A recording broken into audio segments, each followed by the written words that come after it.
Hello, everybody. Welcome to another episode of Enlightened Conversations. Really excited for today and have an awesome guest with us that I will find out what part of the planet she's on in a second. I didn't ask before we start. We will find that out in just a second. But we have Stephanie Jaie, who is an awesome human that I discovered her Instagram page just a few weeks ago. Excuse me. And I'm excited to vibe with her. Stephanie is a sexual enlightenment and somatic alchemy and just an awesome human that is sharing tons of cool stuff, and we're gonna have a fun conversation today. This is a conversation that I know I would want to have with Stephanie anyway, and I'm just happy we're gonna be able to record it and share it with all you guys. So without further ado for me, let me introduce you guys to Stephanie, and if you could share with the audience so they're more familiar with you, who you are, what you do, why you do it, all these good things. Yeah, absolutely. Well, first of all, thank you so much for finding me and for being open to having this conversation and inviting me. It's been really great to get to know you a little bit more, and really just amazing to see how the universe really lines these things up when it's in alignment. It's really been quite beautiful. A bit about me. So my name is Stephanie Jaie. The question of where I am geographically is actually a rather complicated one because it changes. So we're digital nomads. We bounce around quite a bit. Currently located during quarantine in Winnipeg, Manitoba, Canada, and we'll be moving over to BC basically as soon as we can, British Columbia, and then we have plans to hit up Panama not long after that, and again, all flow with the universe. It really just depends on when borders open, when they close. So I envision us moving forward, we'll be playing this game of leapfrog, moving from country to country as best we can in between opening and closing. What I do is I work in sexual enlightenment and somatic alchemy. So sexual enlightenment being to enlighten the shadows around sexuality. And obviously we all know there's no shortage of shadows when it comes to the world of sexuality. So it's not a small job, but it's one that I'm very excited and grateful to be able to work on every single day. And somatic alchemy, so somatic meaning anything to do with the body. Things like breath work, massage could also be considered somatics, and alchemy to transmute, so transmuting energy through the body. So if the shortest way to say that would be that I work on enlightening the shadows around sexuality and helping you transmute energy through your body. I love it. Such a fun area of discussion and of life, and one that I'm very happy that is coming more to light, because it has been such a taboo subject for most of our lifetime. And I think social media is helping a lot with that, where people are able to be more open and just more able to share whatever it is that is, meaningful to them. And I'm curious for you, like how, as far as I was fascinated by human stories, as far as how we all come onto this earth as little unconditional loving little babies and bright-eyed, bushy-tailed. And then all of a sudden we start questioning things as we start to get older and asking ourselves, are we enough? Comparing ourselves to other people a lot of times, and I won't say everyone, but I know a lot of us experience that. And then we have light bulb moments as we evolve, and they lead us to the path that we're on now and that we'll continue to go on. So for you, like, how did it work for you, as far as, like, did you always just know the things that you know now, or were there some light along the way? I came out of the womb completely ready to talk about sexuality. That's exactly how it worked.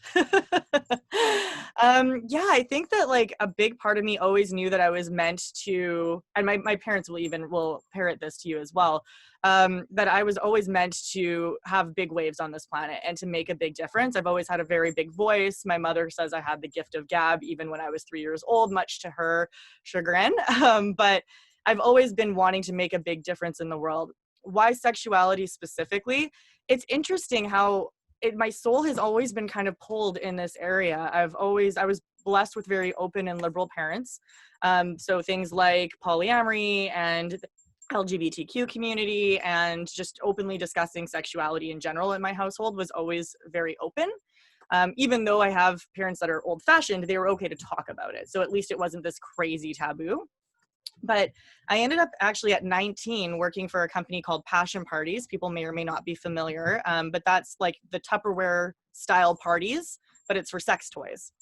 And even at 19, I ended up like breaking records and loving it. So I had already gotten pulled very much into that space. And, then life happened. I got these limiting beliefs in my head that said that I couldn't use an MLM to have like a regular life. And I kind of fell into the regular corporate world for a few years. but there was something about it that just always pulled me back. Like I just felt like this was the space I really needed to be in. And when I really started to do this work, it was actually because I was journeying my own issues.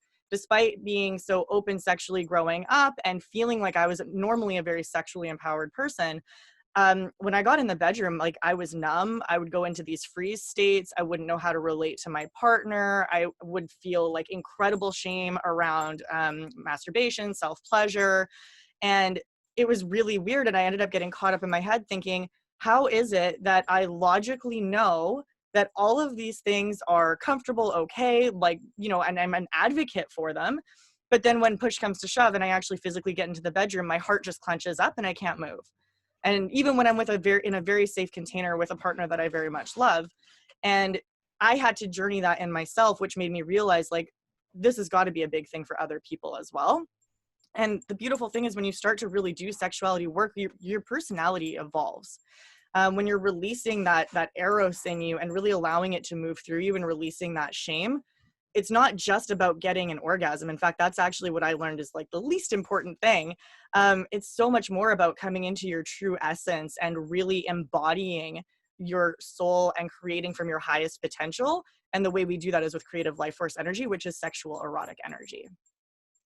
I love it. So interesting, all the things that you just shared. And I'm so happy that you've taken the inspirations that you've learned, you know, or become aware of for yourself, and then also applied it, which I'll ask you about that in a second, to helping other people.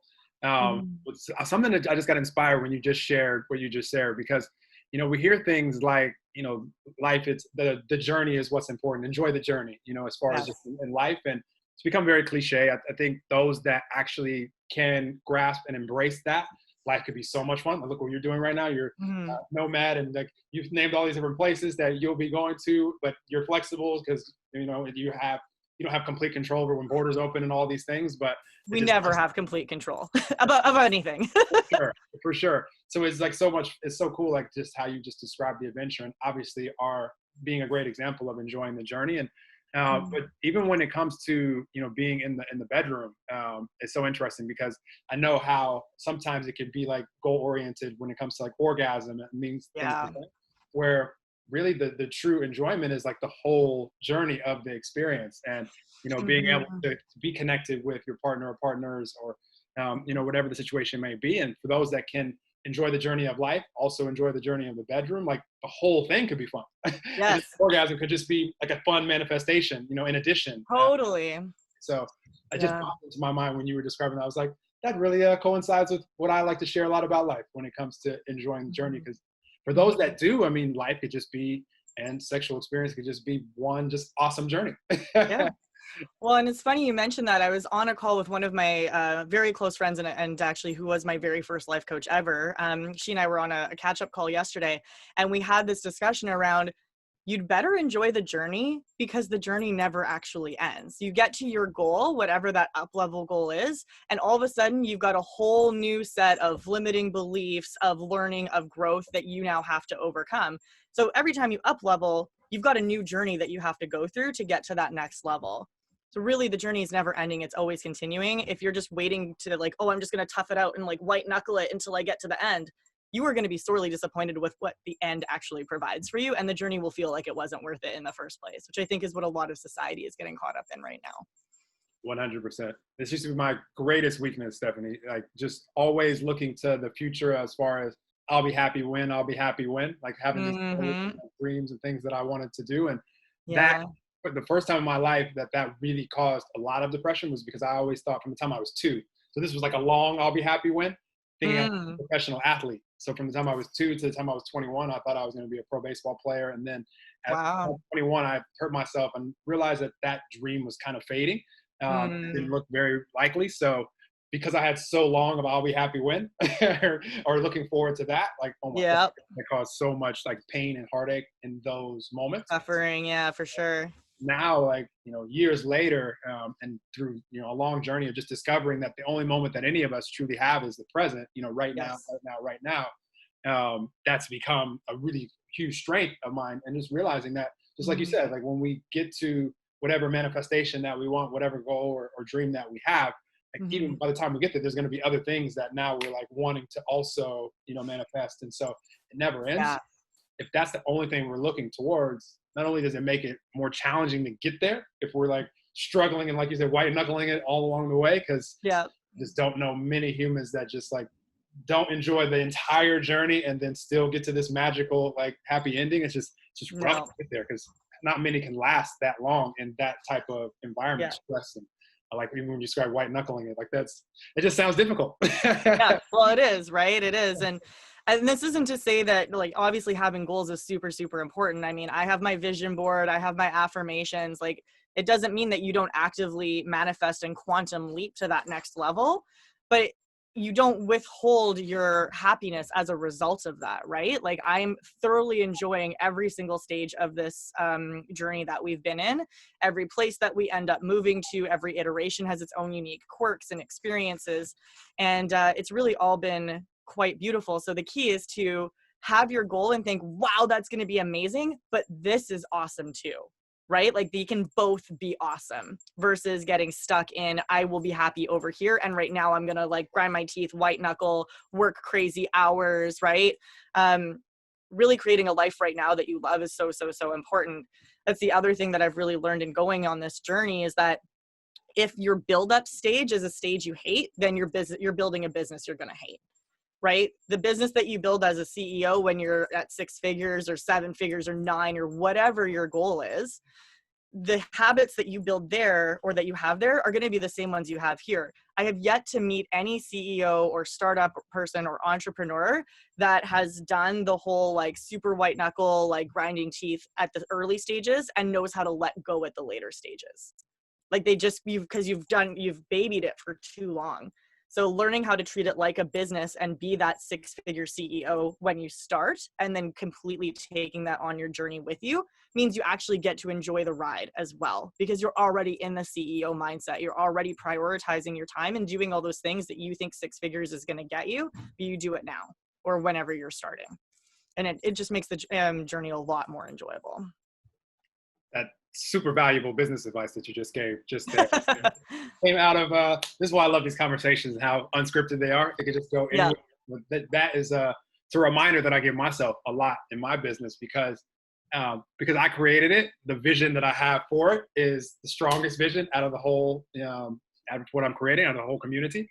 Yes. And at the same time letting everybody like be able to express whatever their vision is, because for the people that are on the journey with us, they have their own vision as well, which is why they're on the journey. And so it's not just about, of course, if someone hears my vision for the business that I created, it's going to be powerful. And if you're either inspired to participate or not, of but course. if I'm the only one sharing the vision the whole way through, then it can't scale, because I can't share the vision in Italian or Spanish or French or when I'm sleeping or whatever the case is. So that's a great reminder. That's something that I was reminded in meditation even as early as today.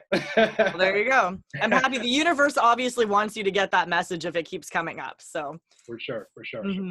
So much fun. Like let's talk about like some of your favorite parts of what happens when people can discover the truths that you've discovered when it comes to like their their sexual energy and just who they are as a sexual being, and what this could lead to, because this is by far my favorite part of life. And the reason it is because I know our energy can go wherever we allow it to go, like frequency, vibration, can all be measured.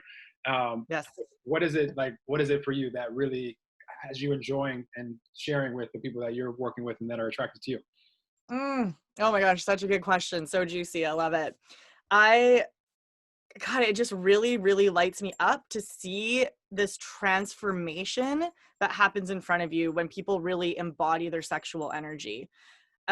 It's so much stronger than if you're just a transformation coach. I don't want to say just, that's unfair, because I've worked with so many transformation coaches and because of them, I am where I am. But the embodying of the sexual energy on top of that, the transformation becomes so much more potent, because if you think of when you're trying to up level and you're trying to transition and transform yourself, what holds you back? As you said, is shame, right? Our own belief patterns. We're holding ourselves back. And most of us have a lot of shame and a lot of belief patterns pent up around sex, because society has built that into us. Our parents have built that into us. It's just the way that we are raised.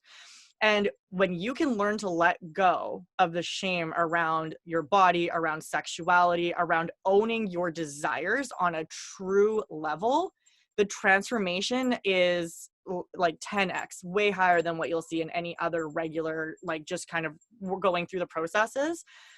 Even my own personal journey of 2 years of working in the manifestation, personal development, and limiting beliefs and that kind of space, meditation, etc. Once I started doing the sexual work and just like moving emotions through the body and just letting them process instead of holding them, as we were saying, holding them tight, just letting them flow through, my life has completely changed. Like, it feels like I've gone from a 10 to a 10,000 in such a short period of time, because you just invite this beautiful, strong, passionate energy into your body. You release so much shame, and you're finally really, truly capable of being soul aligned in all of your actions and all of your desires in a way that regular society just doesn't even recognize as possible right now. I love that. So powerful. And those of you guys that are tuning in, you thought you were just tuning in to hear about some sexual topics, but really what I love and what I knew we would talk about, and then just it's beautiful how it's coming out, is how you're reflecting what you're talking about, the sexual energy, and how it's reflecting out is impacting all areas of our life, our health, our relationships, our career, finances, like everything. It's all reflecting from inside of us. And when I realized that, and this is why I'm so excited for everyone, and also just knowing that all of us are just different expressions of this same energy, even though you have the physical avatar, and yours is named Stephanie, mine's named Noel, and yours is named whoever you are out there. We're just different expressions embodying this physical avatar, and we get all the same consciousness, right? Yep. Get awesome humans like Stephanie and whoever out there where you're like, wow, they're doing really cool things. That's just a mirror to you. That's a reflection of you. So you can get excited to maybe explore what it is that they're doing, or use their passion that you're seeing in them to inspire you to go towards a direction that you're passionate about.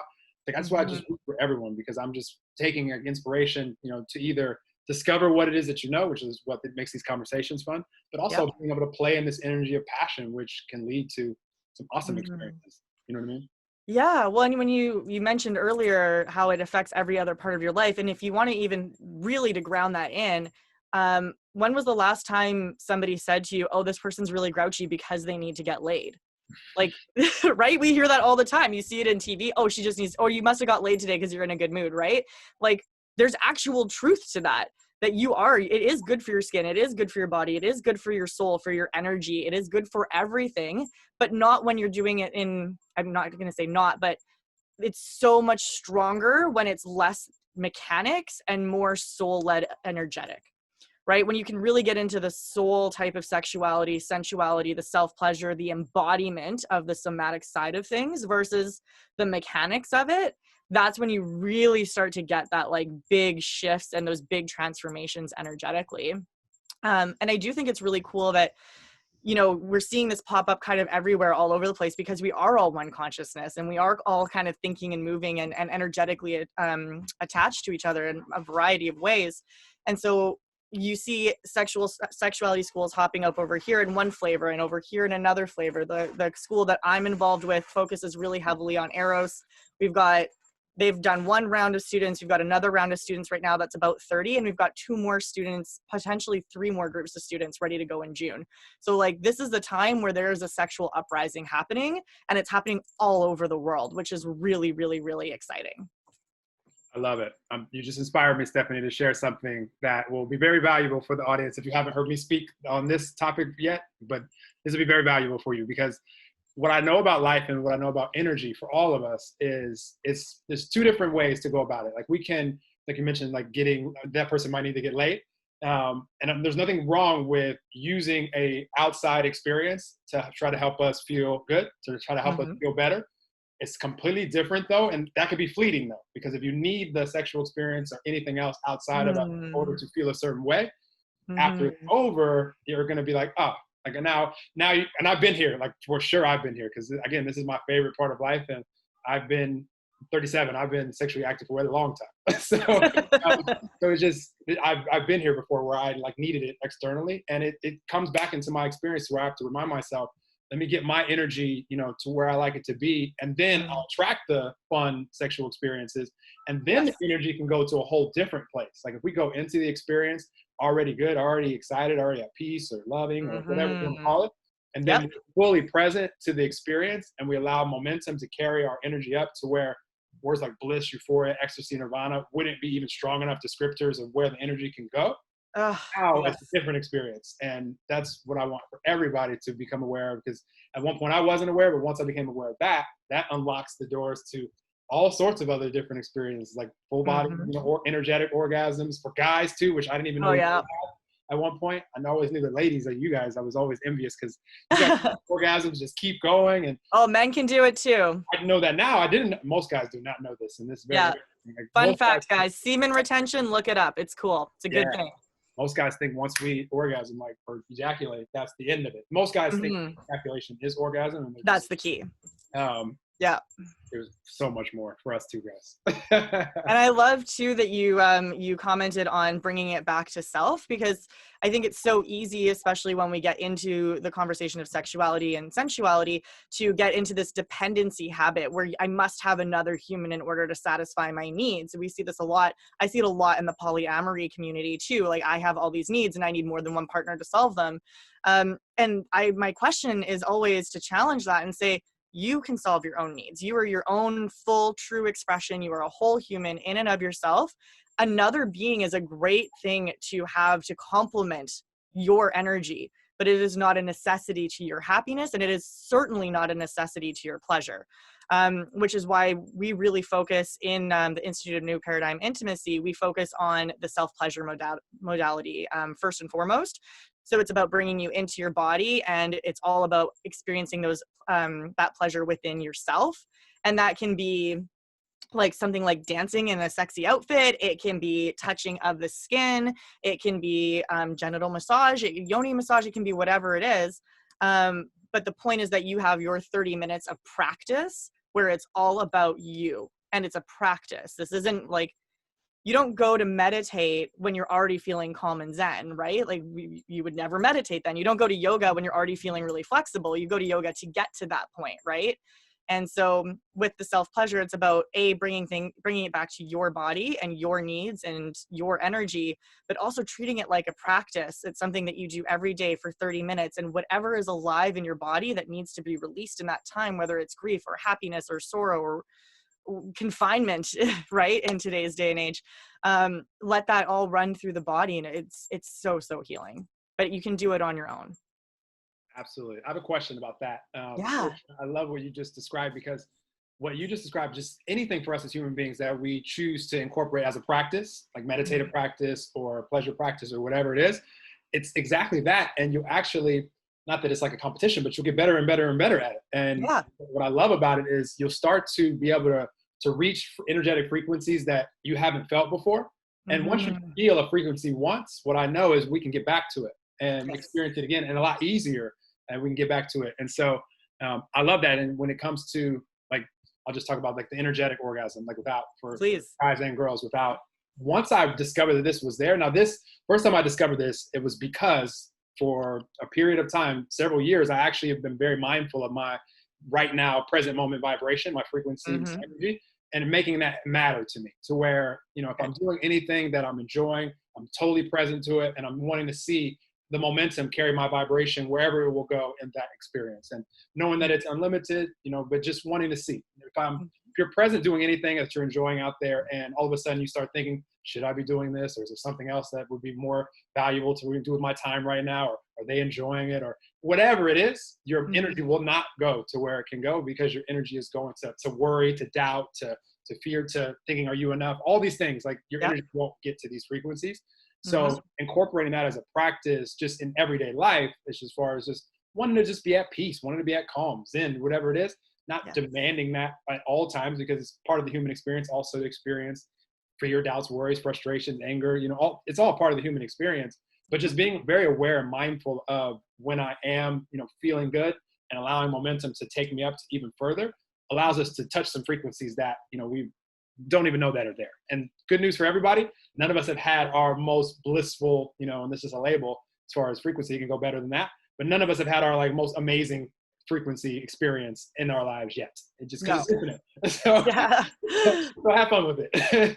But for you, my question is, like, have you, when it comes to like the practice that you're doing, like solo practice, because I always say things like, I would love to know if there's something else on the planet, and I leave it open to possibility, that can allow my frequency to go as high as I can when I'm with other people, when like, especially Ooh. sexual experience, because it's just, Mhm.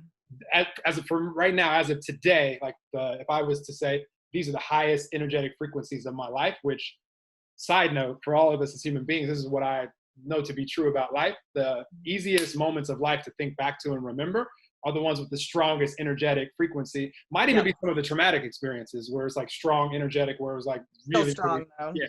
But Mhm. either way, it's not going to be like the cool conversation you had that one time at the grocery store, even though that might have been a cool conversation, but it's just not the first experience you're going to think about.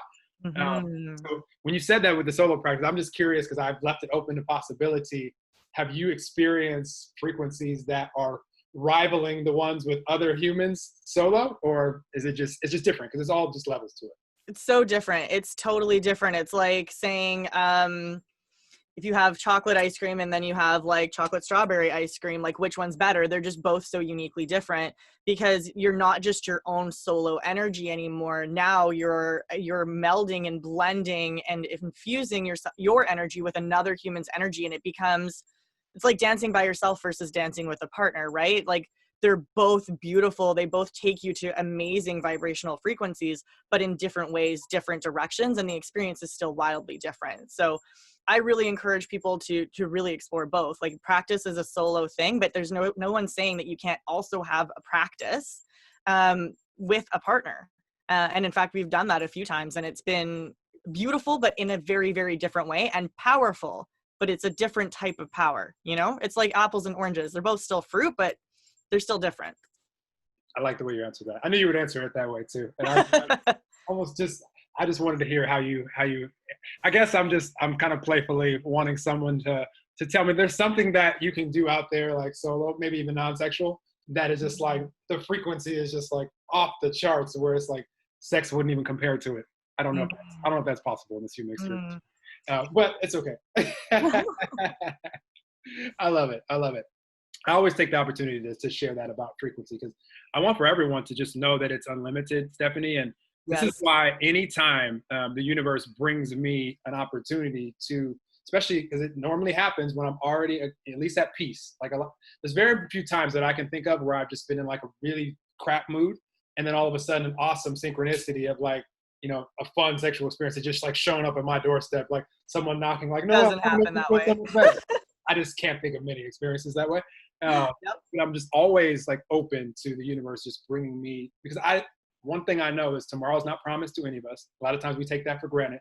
And so right now, while the world is experiencing what we're experiencing, I'm not thinking about the things that, I can't do, like going to the beach or going to the gym. Like, obviously I'm excited to go to the beach again. I'm excited to go to the gym again, all these things. Yes. But there are things that we can do, and by being able to focus on those and still maintain our our frequency, our energy, you can still have really fun life experiences even right now or during any time. So I don't know if there was a question there or anything else. But I just like to affirm for human beings so that we can be open to, I know why, to be open to allowing really cool experiences to come in the moment, because this is the only moment promised to us. So I just want for everybody to, when you have an opportunity to experience one of these like high vibrational states, which every moment of life is an opportunity for that, but especially when you're attract something where it could lead to a really fun experience, maybe it's a sexual experience with another human being, and that's something that is an important area of life for you, don't get in your way, because who's to know if you push that off till tomorrow or next week, if that person or that time will even exist. It's not promised. Yes. Likely you'll get there, but it's just, I do not pass up on opportunities for bliss and beyond ever. And I have some very fun examples that maybe I'll go into specifics on this conversation, maybe I won't, that have happened recently. Ooh, tantalizing. But what's your take on that? Do you I see you as someone that just appreciates all the moments of life as much as possible. Obviously you're humans as well, so you're not always blissed out, but I can tell that you have an appreciation for when awesome moments like these that we're describing show up, and how we can attract them at any time and synchronistically and all these things. Yeah, I mean, I think, and that's one of the beautiful opportunities with this work as well, is that so many times people miss these blissful opportunities, like the knock at the door. They don't realize the significance of it because they're so busy being caught up in their head and trying to find stories and making meaning for things, right? And trying to figure out, like you said, am I doing this or am I going to go over here? What am I going to do? And so many of my clients come to me with this, like, I can't make decisions and everything feels kind of meh, and it feels like it's never the right choice. And so I can't be present and I can't enjoy life. And what the somatic work does is it gets you into your body and allows you to experience sensations without you having to make a story about them, without there having to be a reason. And when you get in tune with your body that way, when that knock on the door, that's a great universal synchronicity comes, you get the stomach, like, yes, the F yes, and you recognize it because you're connected to your body. You're not numb all up here. And so you get to flow. And when things don't quite work out, you're not sitting there in your brain thinking, oh my gosh, I wish I was at the beach right now. I should have been having a pool party, blah, blah, blah, blah, blah. Like Mother's Day's up and I won't get to see my mom, like whatever it is that's happening, right? In the world, you learn how to drop out of the head and into the body. And when you're in the body, that's when you get to flow with the universe in such a divine way that every moment, no matter what's happening around you, has the opportunity to be blissful, pleasurable, enjoyable. Even if it's not what you wanted, even if it's not ideal state, it's still divine and it's still beautiful in its own purpose and its own reason. It still happened for a reason. So as soon as we can, again, get rid of that white knuckle in the brain and drop into the body, which is what this work is so good at doing for you, life just becomes easy. It becomes fun. Like, I'm not going to say I don't have negative emotion because, as you mentioned, I'm human and I have negative emotion, but it doesn't control me. I move it through the body and I get back to enjoying life because really that's what we're here for. Like, I call bullshit on the people that said you have to struggle through life. Like, why we got born here so we could hate it and struggle and be stressed about other things all the time is beyond me. But it is not a world in which I wish to play, and it is not the future that I am creating for the rest of the generations to come after us. The world that I live in is new paradigm. It is flow, it is beauty, it is joy, and all of that comes from connection to the body instead of being in the mind.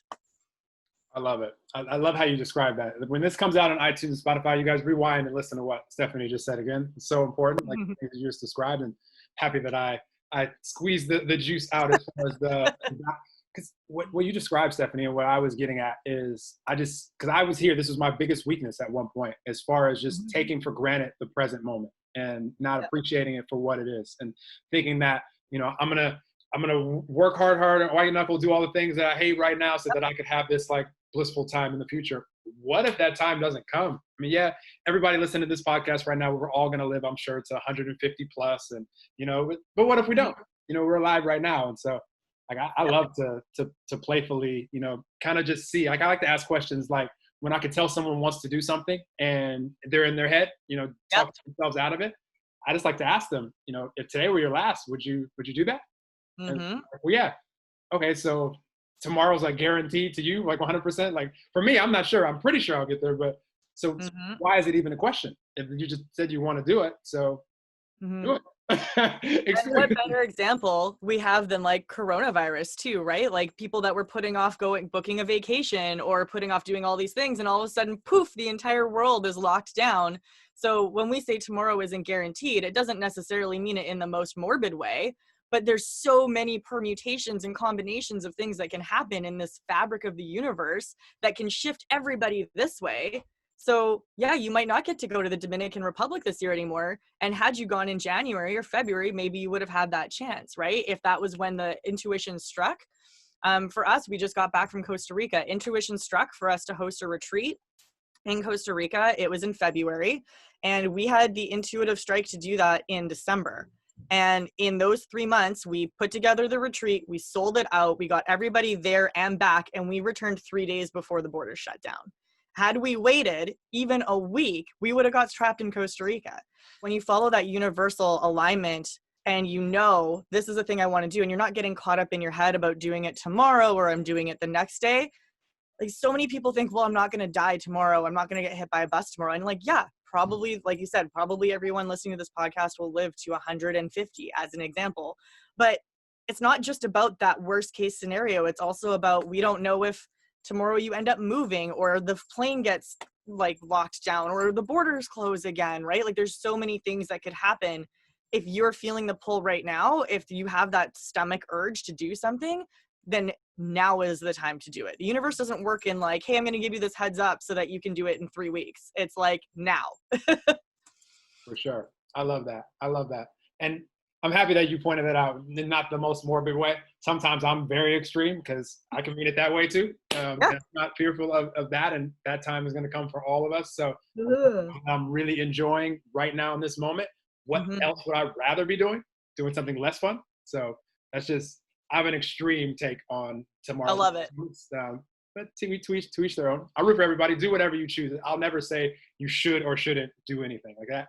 Those words haven't come out of my mouth in a long time because I just want everybody to be aware enough to choose whatever is most important and meaningful for them in the moment. Yes. You can get out of your head, get out of your own way, because once you choose, like you've chosen it, so now be fully present so you can get the full life experience and see how much you can actually enjoy it, regardless of what it is.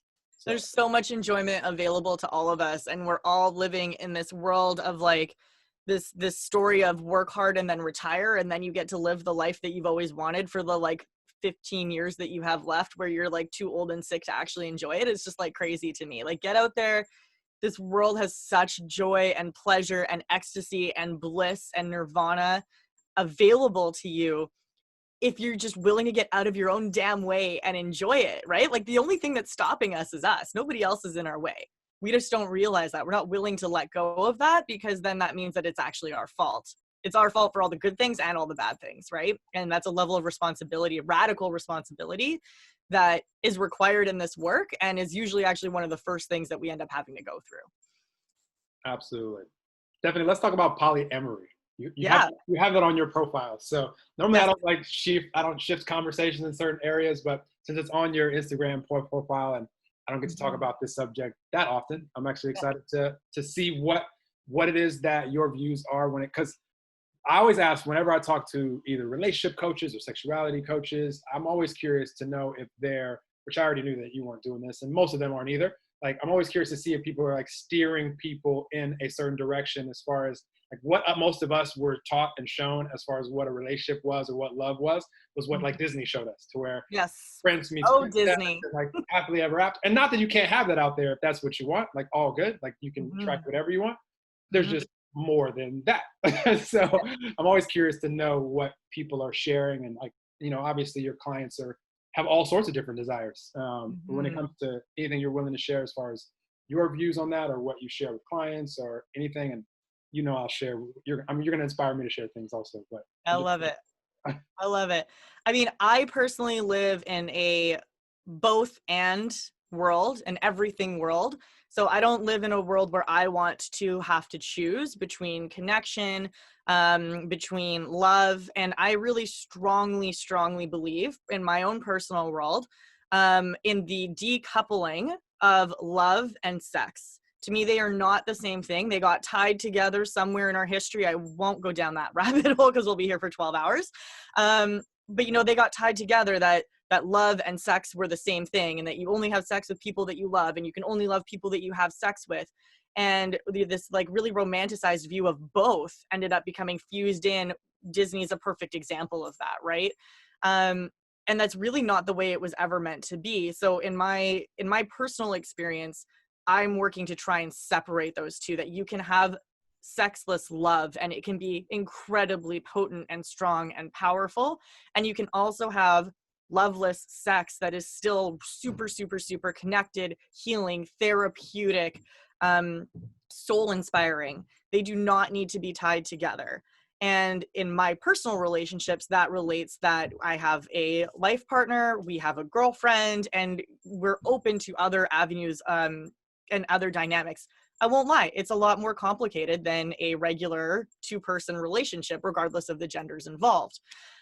That said, that's my own personal societal view. And the reason I share that on my Instagram is because I think it's really important that the stigma is released around that people are comfortable asking me about it, because I like to be able to talk about it. So thank you for seeing that invitation and for taking it. That's appreciated. But I'll never push my clients that way. My clients, the work is to come into, what does your soul want? Like, I'm not here to create any type of dictatorship, authoritarianism, or dependency on me and my work. I am here to show people how they can become more in tune with themselves and they can trust their own inner guidance. And if that own inner guidance wants the Disney fairy tale with the perfect partner with blue eyes and a white picket fence and 1.8 children or whatever it is, then that's great. That is amazing. And if that's what their soul wants, then they should absolutely go and get that, because that's what's aligned with them.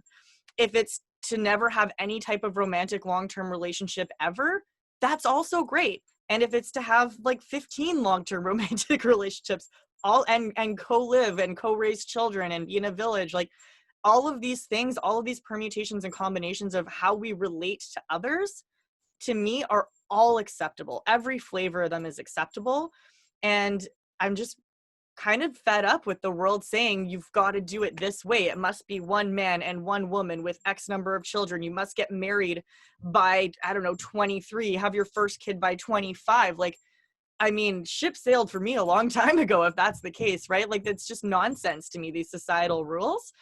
And so much of the shame and the pain and the reason we're stuck in our heads is because we've spent our entire lives being conditioned to worry about what society says is acceptable. And this is a deconditioning process. This is a coming back to your soul, to your guidance, to your creative life force energy, and having that connection that allows you to make those decisions, whether it's sexual in nature, partnership, love, health, career, living, like everything, right? But that really, truly, and most strongly applies to relationship status, of course. I love it. Such a beautiful description. I appreciate you sharing that. And thank you for putting the invitation on your Instagram, because I for sure knew that we were going to talk about this subject. Because beautiful. Again, I don't typically steer conversations in a direction. I just like to see where they're going to go, because they go to so many beautiful places, and whatever's meant to be shared will be shared.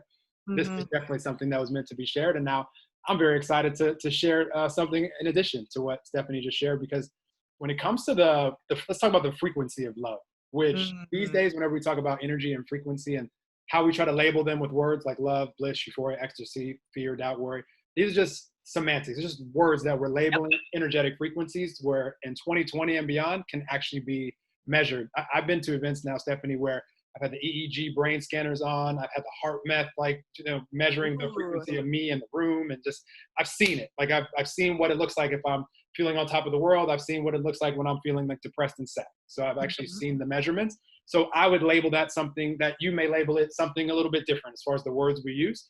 But when we're talking about the frequency of love or being love, like, there's a lot of people out there that, first of all, I always like to point out, if you're like throwing something at someone or hitting someone, maybe you might pass a lie detector test that you love this person. Right now, though, you're not being loved. So that's not the frequency of love. And at the same time, like, I've been with partners that 5 minutes ago or 10 minutes ago or an hour ago, I didn't even know existed on the planet.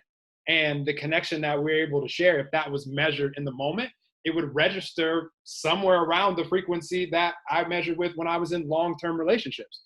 Because in those moments, I'm connected. I'm feeling like I love this person in the moment for sure. So I'm being loved. And so also super important, like, loving someone doesn't require a certain amount of time in order to be able to be loved.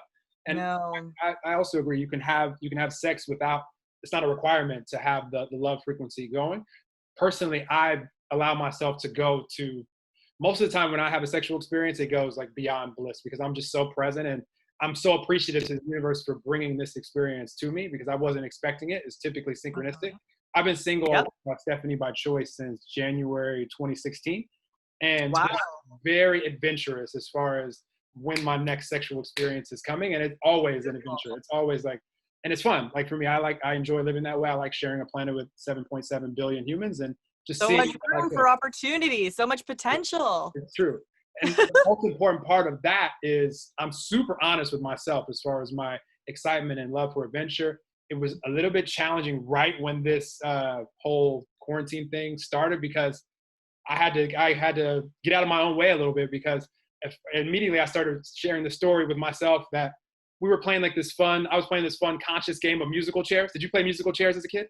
Oh yes, absolutely. So I was playing this fun conscious game of musical chairs where I was being honest with everybody. I was attracting awesome partners. And then all of a sudden the music just went off, and I have a chair right now. Like, this kind of sucks. There was so much fear like going on. Like, people were just, for a time, they weren't trying to hang out. And so it took me like a little bit, like a week or two. Like, I went a few weeks without having any like human connection, which is not normal for me. And then all of a sudden I released it and I was like, you know what, this is good for me to, what I said earlier in this episode, to not need the physical experience, the sexual experience in order to feel good, to be able to feel good and then attract it. The day that I did that, I attracted someone into my life that saw the world the same as I did as far as health and wellness and being the vibration of wellness. And they feel in the same way. Like, oh my gosh, it's so awesome to have this connection. And then we were able to have an awesome sexual experience. Like literally the day I released it, and I was just out in the world in a good mood for no reason.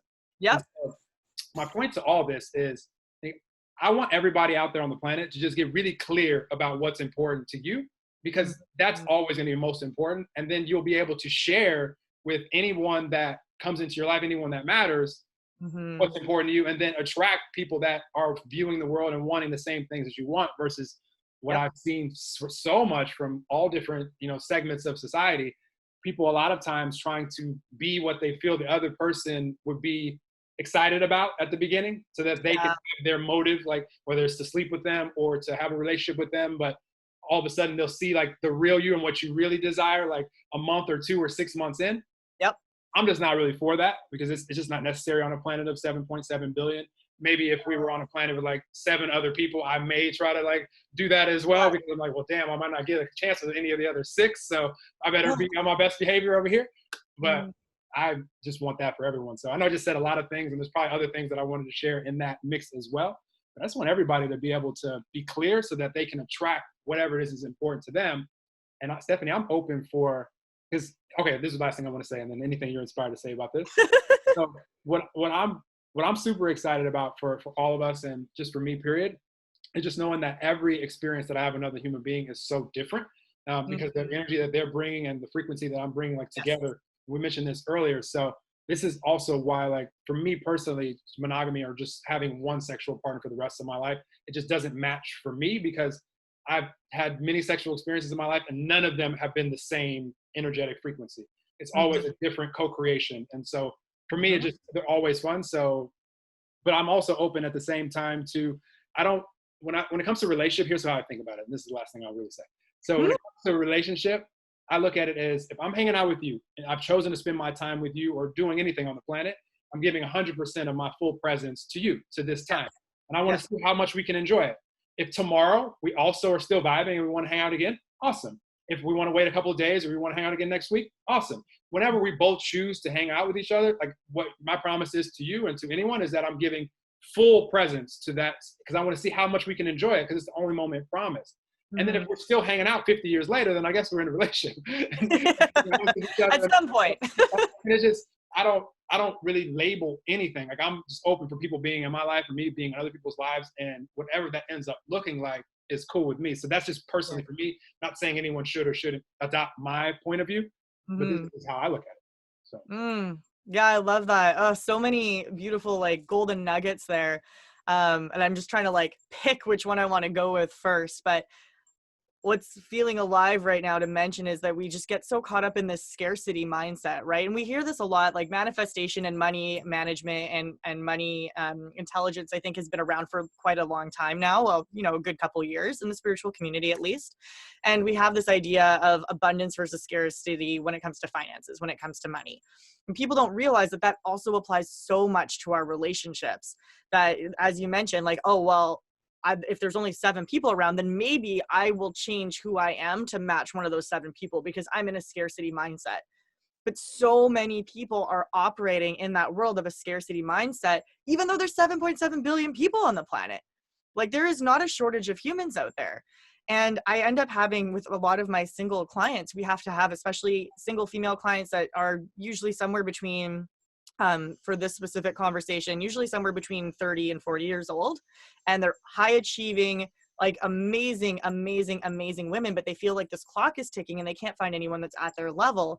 And so they're like trying to change themselves. Like, oh, well, maybe I should be less, maybe I'm too career driven. Maybe I'm too demanding. Maybe I take up too much space, right? Like, it's all about, how do I make myself smaller or more acceptable so that I can find somebody, because clock is ticking, I'm in scarcity mode.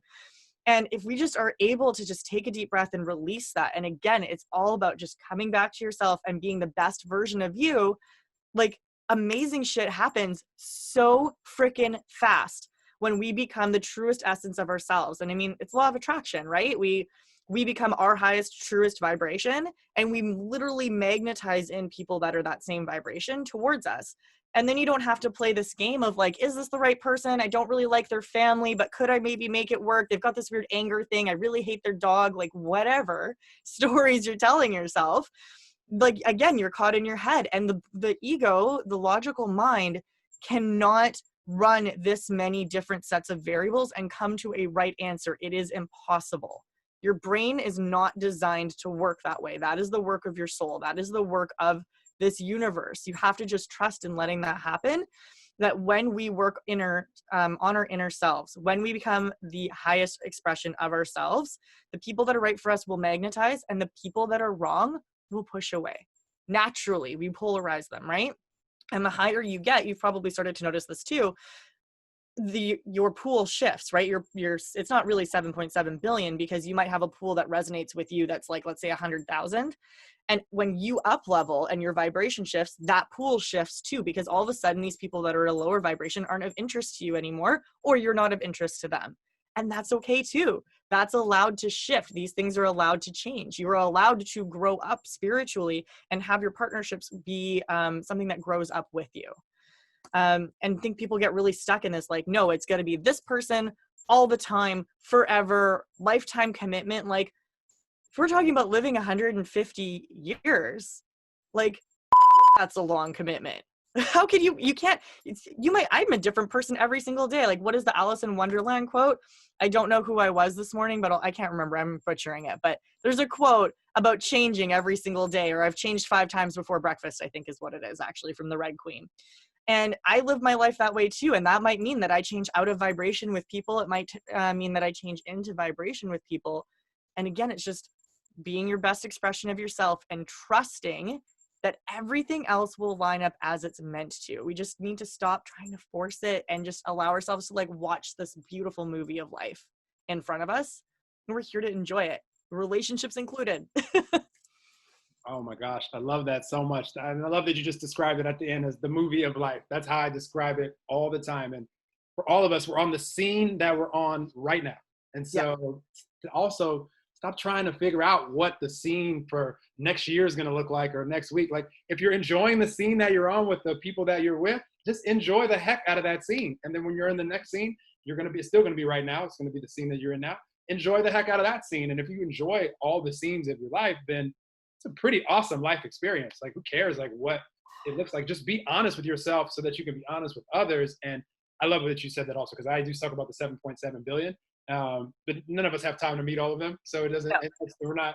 And you're not meant to. No. And it's just not everybody is like I love what you said, because I've noticed that a lot, as far as I haven't really, people that, and I'm not like judging them or making them wrong, but people that are vibrating to where their natural vibration is one to where they want to like complain and like the glass is half empty and all of these things, they're not really attracted into my path anymore, because I'm not willing to play there. Like, I'm only willing to play in the, let's enjoy the moment, let's enjoy our lives. And those are typically the people that are attracted, and the ones that, aren't on that vibe, that don't want to vibe with me like that.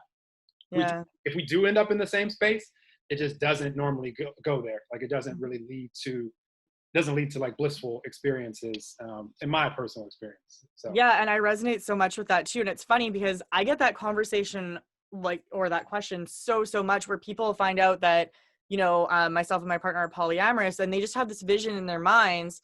We're both decent looking, we're easy to talk to, and they just assume that means every time we leave the house, we're sleeping with a stranger. Like, that's obviously the way it works, because people are obviously always hitting on us, and we're obviously always like, oh, well, there's no reason not for me to bang you, so I might as well just go home and sleep with you, right? Like, in their minds, that's how it works, apparently.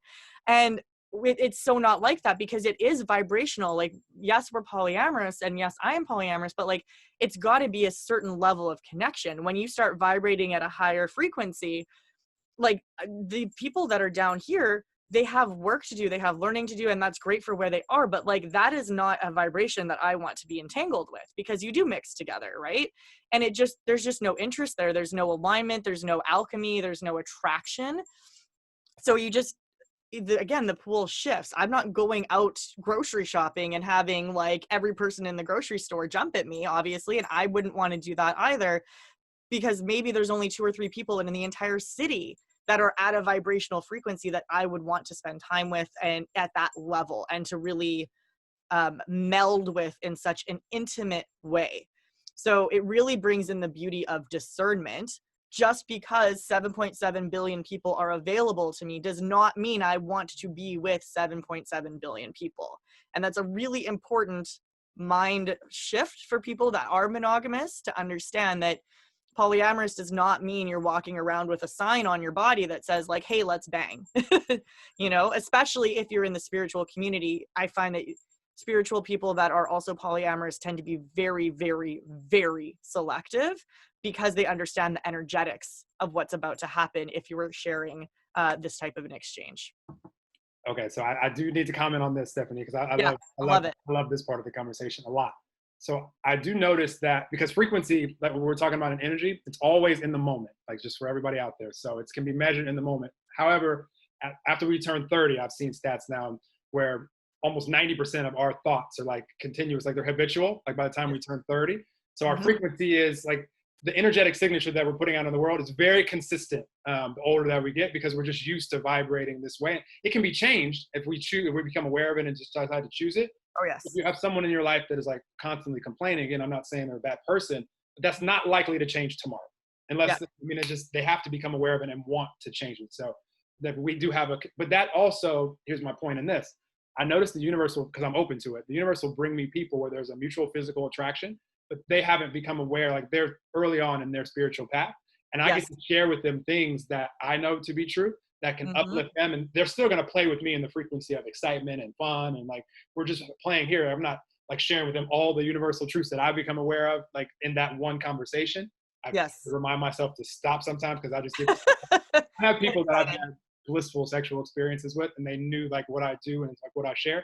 And like I've said literally after, as we're like laying there, like, what can you teach me? And I'm like, this question could lead to so many things. So many things. Let's just start here. You know, but so I do notice the universe will bring me people that, you know, I can still play with in the frequencies that I like to play in the moment. And I also get to share with them. Like I can think of 3 people right off the top of my head that I've had fun experiences with in the last, since I've been single, 2016, that when they met me, the story was, it's difficult to meet a guy that wants to get married and have kids, and this is what they wanted. Like, this was their truth. But I'm super honest as far as what I want. So they weren't looking at me as the potential husband with kids. But at the same time, I got to share with them, enjoy life with them, and share with them exactly how to attract that to them, how to manifest that to them. And just sharing with them and giving them so much peace. All of them are married with kids now. So it's just like, it's just awesome. Yeah, it's awesome. And I'm so open to it, because it's fun for me to see human beings thrive. The only thing that's more fun than that is me personally being in these frequencies of bliss, you know, and beyond. Like, those are my favorite parts of life for sure. But to be able to have both, the universe knows when to bring people into my life that I get to share some things and enjoy life. So just whatever you're open to out there, and whatever like resonates with you, like the universe will you'll attract that, and you'll manifest that. And it's just, that's why it's most important just to get clear on that. And for all of you out there, great news. We're all as clear as we've ever been as of today, as far as what we like and don't like, want and don't want, because of all the life experiences. Even greater news, tomorrow you'll be more clear, next week, next month, next year. Those times aren't promised to us, but when we get there, you'll be even more clear, because you're going to experience more life. So as of today, if you could just be honest with yourself, so that you can be honest with others, and more importantly, so you can embody the frequency of what it is that you do want to manifest, then life could just be a continuous, like, fun journey after fun journey, fun adventure after fun adventure, as a part of an all fun journey. So and I think it's so beautiful too, because that's why it's so important to be comfortable listening to the body, and the body, not the urges, not the mechanical urges, because we know that those have a mind of their own, but the actual soul connection. Because there are going to be times that there's somebody that logically doesn't necessarily make sense, but there's a soul purpose for that connection. And maybe it's for you to learn. Maybe it's for them to learn. There's some type of a karmic tie there, right? And maybe you do bump into them at the grocery store, per my previous comment. But when we are able to listen to our soul, we're able to come to life with that level of discernment in how we relate to others, regardless of what our ego is judging or our logical brain is saying about those people. or not saying, or what our body parts are saying or not saying, right? When we're really able to come to that soul body connection. And really there's like 3 points of alignment that we really like to focus on, which is the third eye, the heart, and then the sex. And if those 3 are aligned, if it's a full body F yes, so not just heart, not just the sex, not just the mind, but when all 3 are lined up and you can feel that fire for a person, that's go time. Because that is where you know that it is aligned in all 3 places for this to be a true divine karmic connection. And whether it's for 5 minutes, 5 hours, 5 years, 5 decades, it doesn't matter, because you are brought together for a reason. Super important. Okay, I'm gonna be very. We've been talking for so long, so tell me if you have like a time restriction where I just looked at the clock. I'm like, damn, I've been vibing with Stephanie for a minute. Oh my gosh, yeah, that's cool. I'm loving it. I told everybody in advance. This is yesterday when I was promoting this. I was like, this is my favorite topic of life, and I knew this was going to be a fun conversation. So this is going to flow in different places. Beautiful.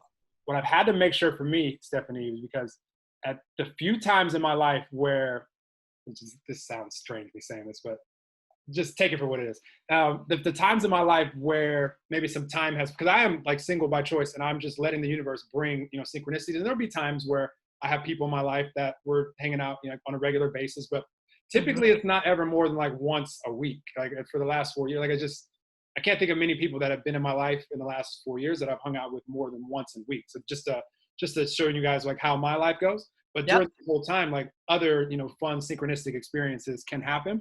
There's times in the last, 4 years or so that I've had like more than a week pass or a week and a half, and I haven't had that, fun, sexual experience that I like to have.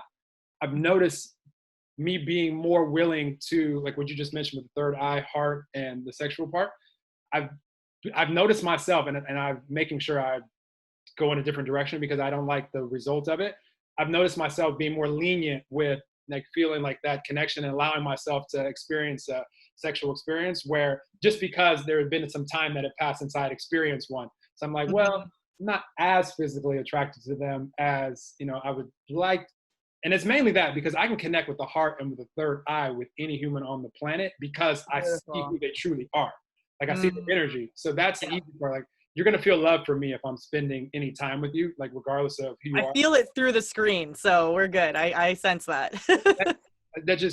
That's who all of us truly are out there. And if we allow ourselves to be at that point, like it's just so much fun to co-create and whatever we're doing, whether it be sexually or not.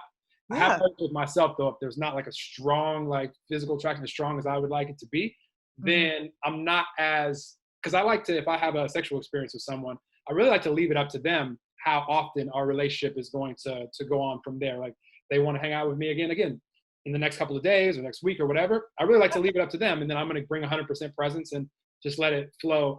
There's no demands that I have on anyone in this planet as far as you got to hang out with me more. Like I just leave it up to the partners because everybody has their life going on. We just come into each other's presence when timing is right.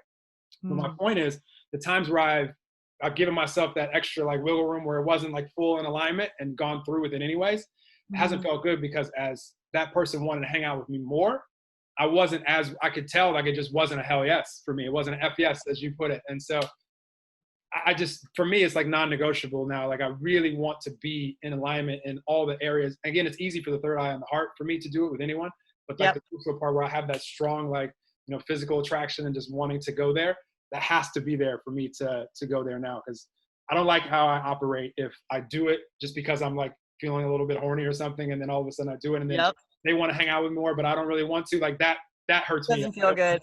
Yeah. So wanted to point that out.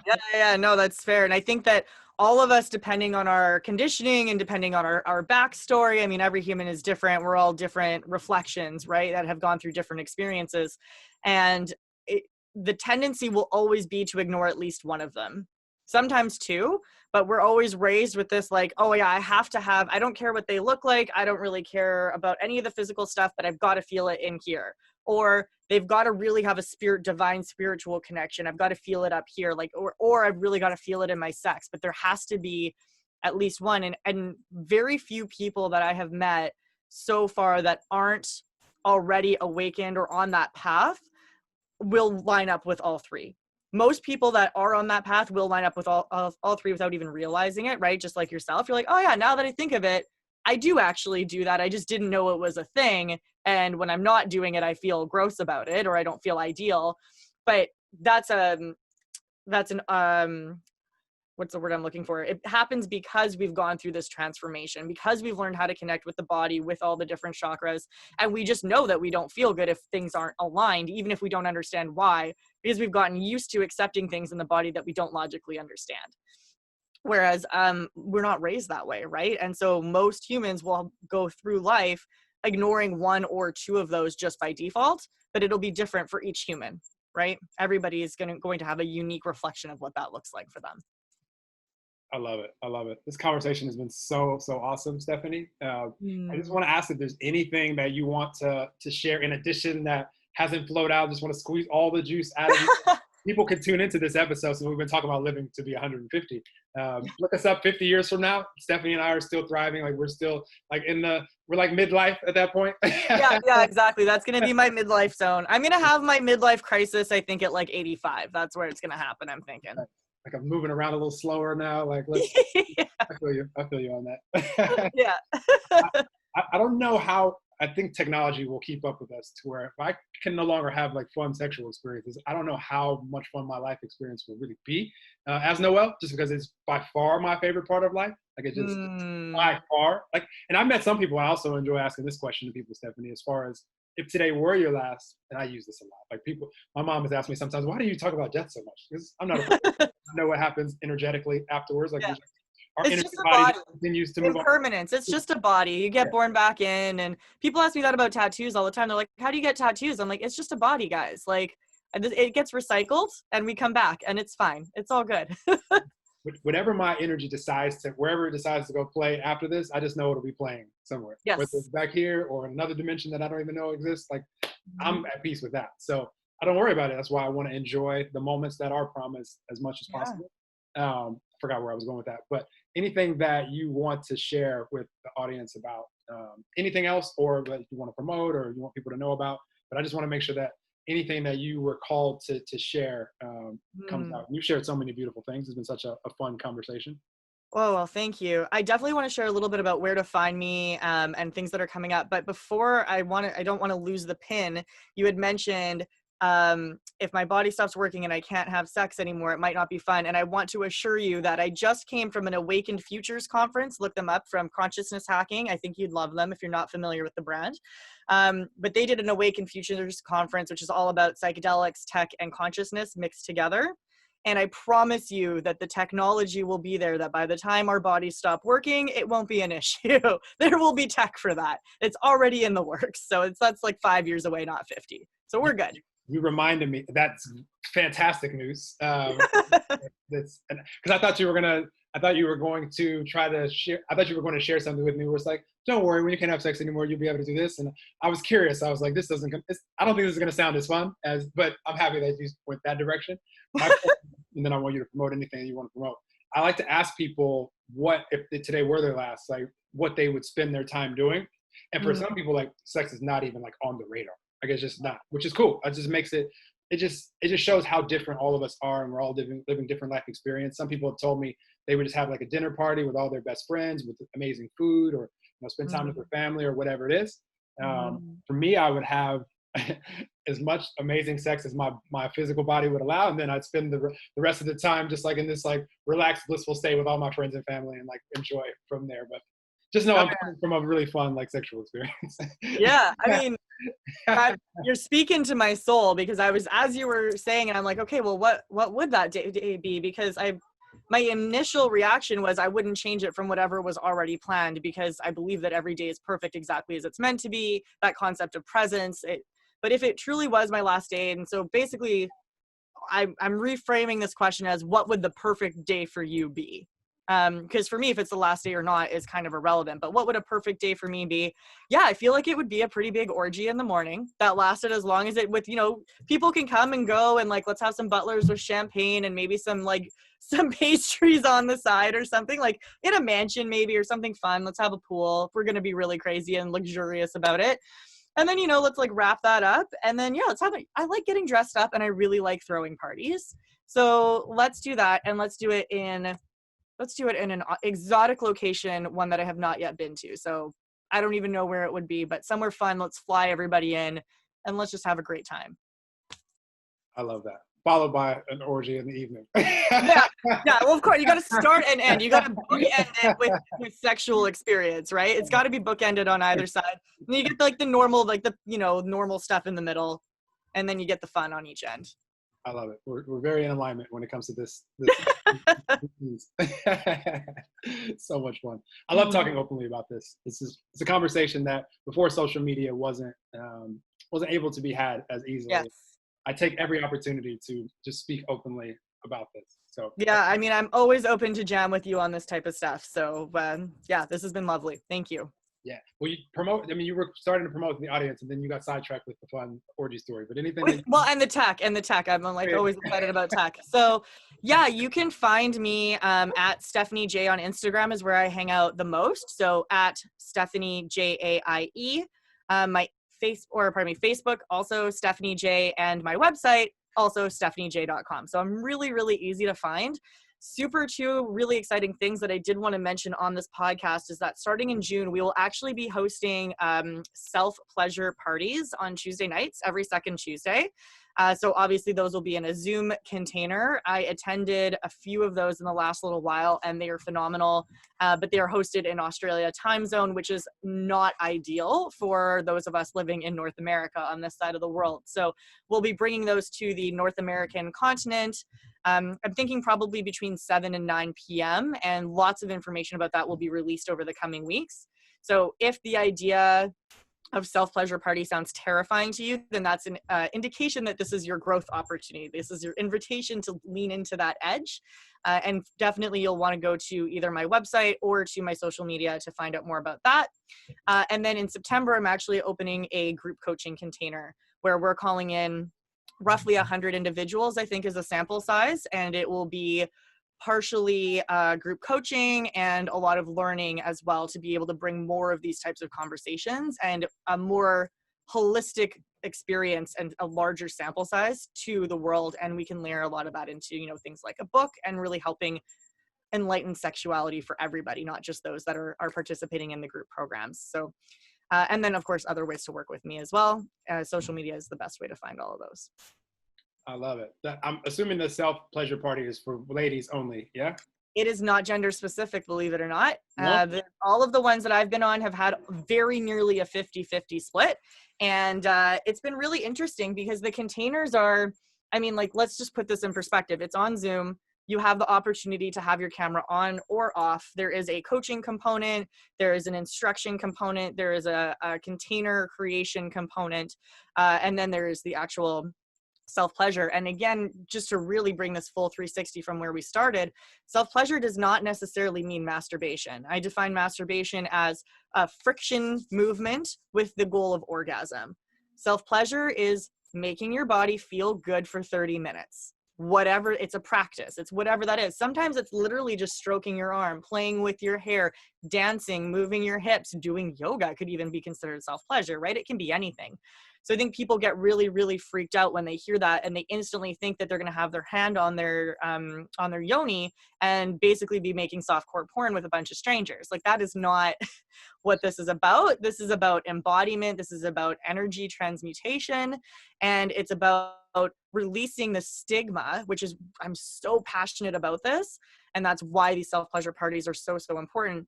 There shouldn't be a stigma of what gender is on the other side of the camera, because everything that we're doing is so natural. And this is just about coming into ourselves, whether there's one person, 100 people, or 1,000 people that are all also coming into themselves on the other side. So it's really, really about reducing shame, reducing stigma, coming into the body.